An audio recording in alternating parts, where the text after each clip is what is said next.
कहीं जब जब बीजेपी का फंसाना है, जब जब चुनाव आना है, तब देश में दंगा कराना है।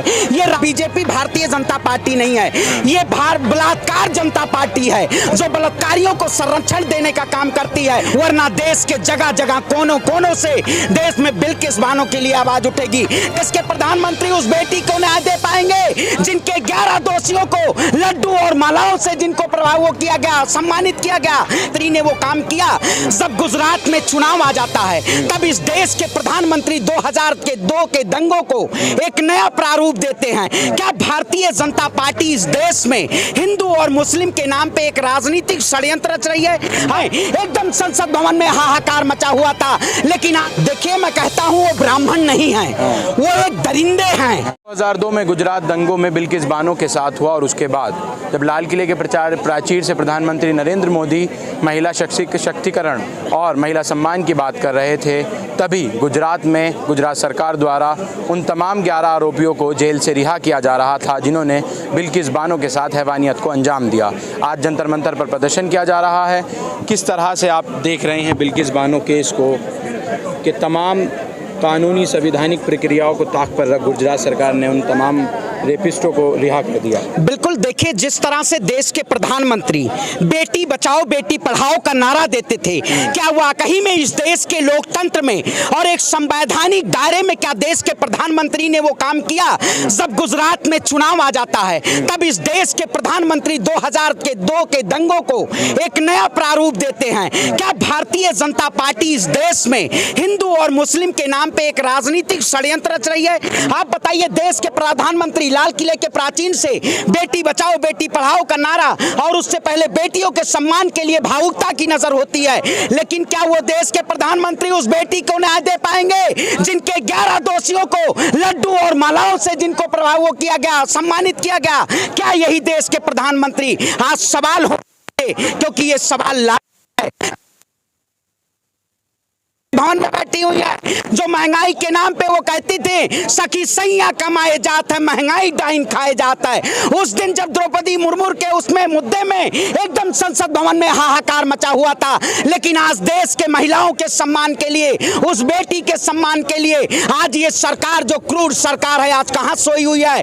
देश के प्रधानमंत्री जी को इस पे बयान देने की जरूरत है, वरना देश के जगह जगह कोनों कोनों से देश में बिल्किस बानो के लिए आवाज उठेगी। कहीं ना कहीं ये आज सरकार पूरी तरीके से जालिम और तानाशाही तरीके से केवल सत्ता की कुर्सी के लिए केवल सरकार बैठी हुई है। ये तमाम 11 आरोपी जो हैं वो बिल्किस बानो का जिन्होंने दरिंदगी को अंजाम दिया वो तमाम ब्राह्मण हैं, इसलिए उनको छोड़ा गया। देखिए, मैं कहता हूँ वो ब्राह्मण नहीं है, वो एक दरिंदे हैं। आप बताइए, मैं भी ब्राह्मण समाज से आता हूँ, क्या ऐसे दरिंदों के लिए खड़े होने की जरूरत है? जो लोग उनके साथ खड़े हुए हैं वो कहीं ना कहीं सबसे बड़े दोषी हैं। आज बताइए, हमें किसी भी बहन बेटी के लिए, अरे ये शर्म करो जिसको हिंदू और मुसलमान दिखता हो उस बेटी में। आप बताइए, ऐसी बहन बेटी में आपको हिंदू मुसलमान देखना है या आपको न्याय की लड़ाई लड़नी है? कहीं ना कहीं उस क्रांतिकारी विचारधारा को आज लड़ाई के लिए लड़ना होगा और दोबारा जेल भेजनी होगी। ये आप बताइए, 11 दोषी कौन लोग हैं? ये सत्ता में केवल सत्ता की मलाई के लिए। आप देखिएगा, ये बीजेपी भारतीय जनता पार्टी नहीं है, ये बलात्कार जनता पार्टी है जो बलात्कारियों को संरक्षण देने का काम करती है, बलात्कारियों को टिकट देने का काम करती है। इसी सरकार के शासनकाल में हाथरस में आपने घटना देखी होगी, इसी सरकार साल उसमें आपने देखा होगा उत्तर प्रदेश में जिस तरह से महिलाओं के साथ हैवानियत किया गया। क्या संसद भवन में कितनी महिलाएं हैं और मानवाधिकार आज आवाज नहीं उठा सकता? मैं कहता हूं, यही निर्भया के लिए सड़कों पे लोग उतरे थे, आज हमें सड़कों पे उतरने की जरूरत है। मैं कहता हूं, जुल्म ही कब तक जुल्म करेगा सत्ता के गलियारों से? इस सत्ता को चुनौती देने की निर्भया की तरह लोग सड़कों पर नहीं उतर रहे हैं। सुप्रीम कोर्ट की दखल अंदाजी के बाद सुप्रीम कोर्ट कह रहा है कि गुजरात सरकार पुनर्विचार करे कि आखिर उनको क्यों रिहा किया गया, क्यों ना उन लोगों को जेल में रखा जाए। जेल में नहीं, ऐसे लोगों को फांसी देने की जरूरत है। मैंने गुजरात का दौरा किया, उस दाहोद जिले में गया, आप रणधीकपुर गांव गांव जाके देखिए कितने लोग पलायन कर चुके हैं। क्या ये सरकार जो गूंगी और बहरी और अंधी सरकार है, इसको नजरियों से दिखाई नहीं दे रहा है? कहीं ना कहीं ये सरकार इस देश में पूरी तरीके से एक नए पिरामिड के जरिए इस देश में सत्ता पे काबिज होना चाहती है। आप बताइए, उस बेटी के कह रहे हैं कि ये तमाम जो कुछ हो रहा है ये गुजरात चुनाव को लेकर के बिल्कुल कहीं ना कहीं जब जब बीजेपी का फंसाना है, जब जब चुनाव आना है, तब देश में दंगा कराना है।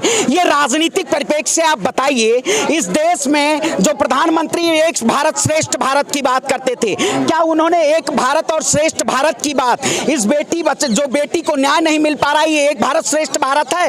ये कहीं ना कहीं भारत को अंतर्राष्ट्रीय लेवल पे आप बताइए, किसी भी गल्फ कंट्री में चले जाइए, वहां पे जो रेपिस्ट होते हैं उनको फांसी की सजा सुनाई जाती है। आखिर भारत में इनको फांसी के फंदों को भी नहीं लटकाना चाहिए। वो 15 सदस्य में 3 साल की वो छोटी सी नन्ही सी बच्ची जिसको पत्थरों से कूच दिया गया, अरे इंसान के नाम पे जिसके अंदर रक्त होगा उसका जुनून दौड़ेगा, और जो पानी होगा वो आज इस पे मुद्दों पे बात नहीं करेगा।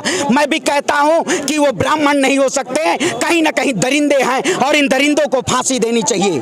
फिलहाल आप यहाँ जंतर मंतर पर चारों तरफ देख सकते हैं, काफ़ी हर धर्म के लोग यहाँ बिल्किस बानो को न्याय दिलाने के लिए जंतर मंतर पर इकट्ठा हुए हैं।